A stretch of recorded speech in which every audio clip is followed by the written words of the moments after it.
Have you ever seen a cat wearing socks? Well, you just did. But have you ever seen a cat wearing mismatched socks? No, well, then you just did. It's rare because most cats aren't into fashion. But it's also rare because most people aren't digital nomads. In today's video, we're going to talk about how Japan's welcoming more and more of them in. What's a digital nomad? Someone who works remotely? They're usually self-employed or work for a remote company. And they travel constantly. Sometimes their work takes them to different cities around the world, and sometimes their work allows them to visit different countries. So they go where the coffee's good, the Wi-Fi's fast, and the tacos are tasty. They tend to be younger people, but that's not a requirement. They're freelancers, entrepreneurs, some are even retirees. They can live anywhere they want. They could stay at home and work from there. So why do they travel? Well, some like living out of a suitcase. Others need change to be productive. Some have itchy feet. Others can't afford to stay still. Now, it's not the same as being a tourist. Tourists visit places. Digital nomads move in. They often rent apartments month to month instead of hotels. They get local SIM cards so they can have phone service. They might even open bank accounts. They intend to stay for a while. So when someone becomes a digital nomad, the question is, where do they go?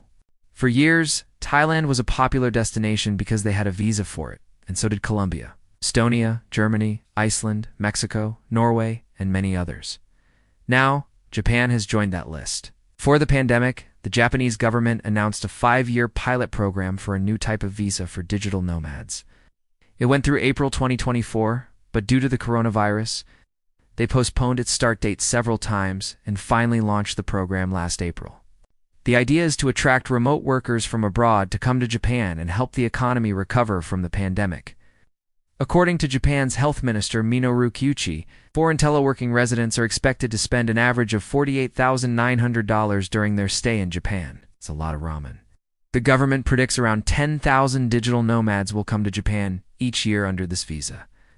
And according to a survey of tourism-related businesses conducted by the Japan Tourism Agency, 68% of respondents said they were interested in accepting digital nomads, and 76% of those said they would consider offering special discounts or other benefits. This all sounds great, right? Well, let's take a look at what's involved. To qualify for the visa, applicants must be 18 years or older and employed by a company outside of Japan. They need proof of income or funds to support themselves while in Japan. They must also show they have health insurance that covers medical expenses in Japan. In addition, you have to enter Japan with the intention of working. You can't be planning to enroll in school or receive medical treatment. Of course, you can't be entering Japan to engage in any religious activities. Now, I know what you're thinking. This sounds exactly like a tourist visa. How is this different? Well, it's not. At least not in terms of what you can do. The difference is this visa allows you to stay in Japan for up to 1 year without having to leave the country. And you can renew the visa for another year if you want to continue working in Japan. When you apply, you'll receive an acceptance letter, and that allows you to enter Japan. Once you're in Japan, you'll need to register your address with immigration authorities within 14 days of arrival. If you change addresses, you have to tell immigration authorities within 14 days of the move. It might sound easy, but do you really want to spend time waiting in government offices filling out forms? Probably not. Even though the law says you don't need to have an employment contract with a Japanese company to be eligible for the visa, you will need to make sure you have a place to stay. Not every hotel or Airbnb is going to be happy to host you for 6 months or a year. They might be willing to do it, but it's easier to find a place to live if you have a guarantor. If you're not familiar with the term guarantor, it means you'll need a Japanese citizen to vouch for you. That way the landlord or housing provider knows there's someone reliable to contact if there's a problem. Now, that doesn't mean you can't get a place without a guarantor. But you might need to pay several months' rent in advance or pay a deposit equal to several months' rent. With a guarantor, you should be able to avoid that. For a lot of digital nomads, a guarantor is a deal breaker. They prefer to stay in hotels or Airbnbs while they look for a place on their own. But there's nothing wrong with asking a friend or a stranger to be your guarantor. There are websites specifically for finding a guarantor. And once you have a place to live, you'll need to set up a bank account. You'll need your passport, your residence card, proof of income, and proof of address. After that, you're ready to become a digital nomad in Japan. Just remember to apply for your visa early. It can take up to 3 months to process. So what's difficult about becoming a digital nomad?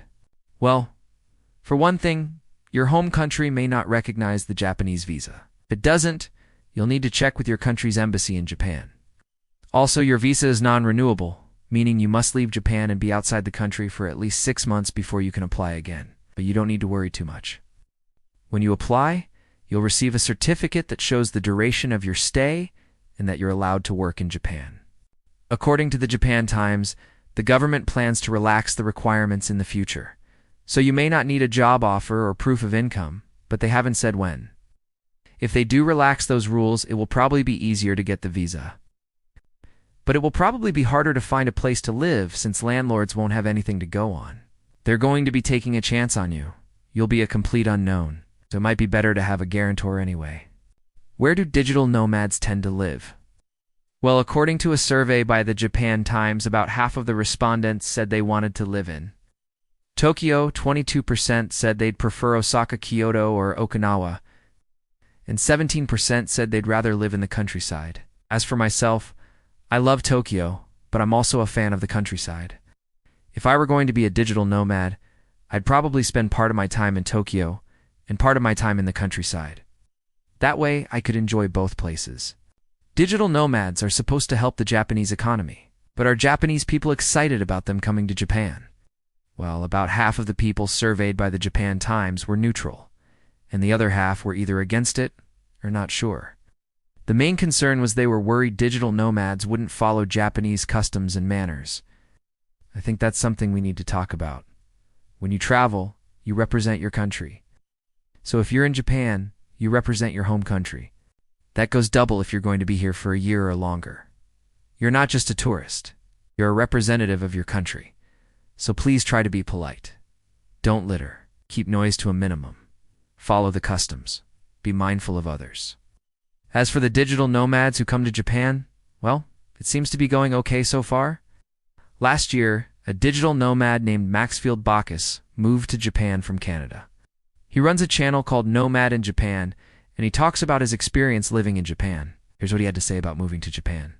It was very challenging, but honestly, the first couple of weeks was mostly tears and frustration. But I think it's normal when you move to a new country. Things took off after that. Started to feel very welcomed by all the people around me. Everyone was extremely helpful. So after the first month, I felt settled. And after the 3-month mark, I felt like a real local. So do you want to be a digital nomad? Are you already one? Let us know in the comments below. We hope you enjoyed this video. If you did, hit that thumbs up button and share it with your friends. And if you haven't done so already, subscribe and hit that bell button to receive a notification whenever we post a new video. Thanks for watching. See you next time.